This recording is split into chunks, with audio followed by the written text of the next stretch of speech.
magkasama kami nag-attend ng isang graduation.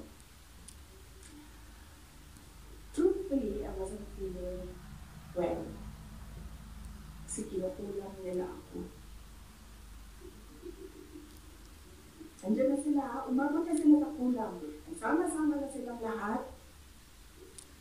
Kulang pa nila ako. So I wasn't feeling very well. Pero I had to go. Kailangan ko pumunta. Kasi para naman sa graduation, hindi para sa akin yun. It's their happiest day. So, sama kami.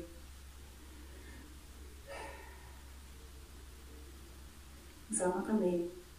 To the last square inch, to the last square millimeter. We are not only unyielding in protecting our patrimony, our rights and our dignity as a proud and as a free country.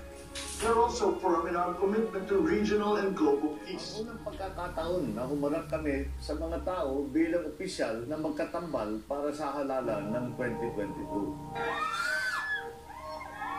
Tumugo muna kami doon sa mga nakaabang ng mga supporter namin na nagtipon-tipon doon.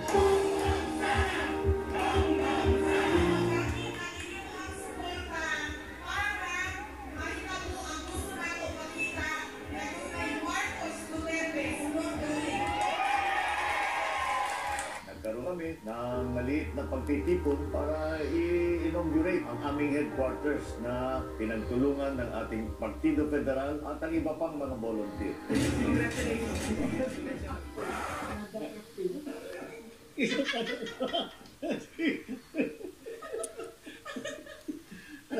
Tingnan natin ang chapter.